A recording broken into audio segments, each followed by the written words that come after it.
எல்லா கோயில்லையும் இவ்வளவு பெரிய பூட்டை போட்டு இந்த சாமி உங்களை எப்படி காப்பாத்த போகுது? அதுவே தன்னை காப்பாத்திக்காம இருக்க இந்த சாமி உங்களை காப்பாத்துதா? நீங்க சாமியை காப்பாத்துறீங்களான்னு கேக்குறான். அப்படின்னு நம்மள கிண்டல் பண்றான். கேக்குறான் இல்லையா?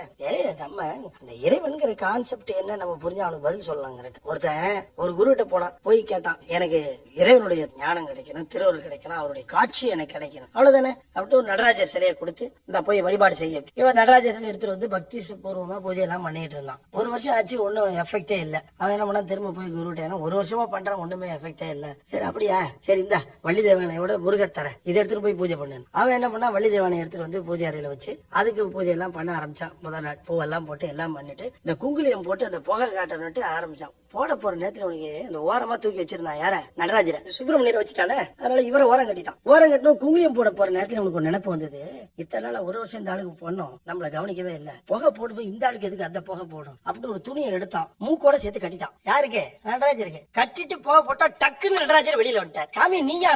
நானே தான். என்ன சாமி, ஒரு வருஷமா நான் உன்னை தேடி தேடி கேட்டுட்டு இருந்தேன், நீ வரவே இல்ல, இப்ப துணியை மூக்குல கட்டினா வெளில வந்துட்டேன். இத்தனை வருஷம் நான் வெளியில இருந்து வருவேன்னு நினைச்சேன், இன்னைக்கு தான் உள்ள இருக்கிறேன்னு நீ நினைச்ச, அதனால வெளியில வந்தேன். நாம நினைக்கணும் இல்ல அங்க இருக்காருன்ட்டு, நம்ம நினைப்புக்குத்தான் உண்டே தவிர யாருக்கு எண்ணுகிறார்களோ அங்கே இருக்கிறார். அவன் தூக்கிட்டு போறான், வெறும் உலகம், இது ஒரு கல்லு, இதை நான் எடுத்துட்டு போறேன் அப்படின்னு வேல்யூ நினைக்கிறான். அவனுக்கு இல்ல, அது நினைப்பவர்களுக்குத்தான் இருப்பாரே தவிர அங்க இறைவனே அது இல்ல.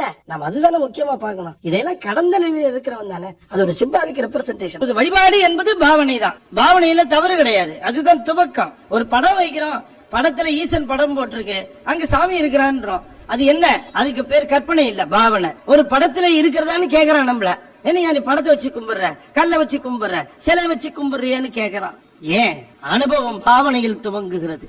பாவனை மிகச்சரியாக இருக்கிற பொழுது பாவனை முதிர்ந்து அனுபவமாகிறது. இறைவனுக்கு உருவம் இல்ல, நீங்க ஒரு சின்ன ஒரு சிவலிங்கம் பண்ணி வச்சு, ஒரு மஞ்சள்ல ஒண்ணு பண்ணி வச்சுட்டு, பெருமானே இதுல வந்துருங்க சாமி, இதுக்குத்தான் நான் பூ போட போறேன், இதுக்குத்தான் நான் பொட்டு வைக்க போறேன், நீங்க இதுல வந்துடுறீங்களா?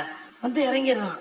அந்த கருணை தான் ஈசனுடைய பெருங்கருணை. நான் இதுல இருக்கிறேன்னு நினைக்கிறான் அவன், அப்ப இதுல வந்துடணும் அப்படின்னுட்டு அதுல வந்து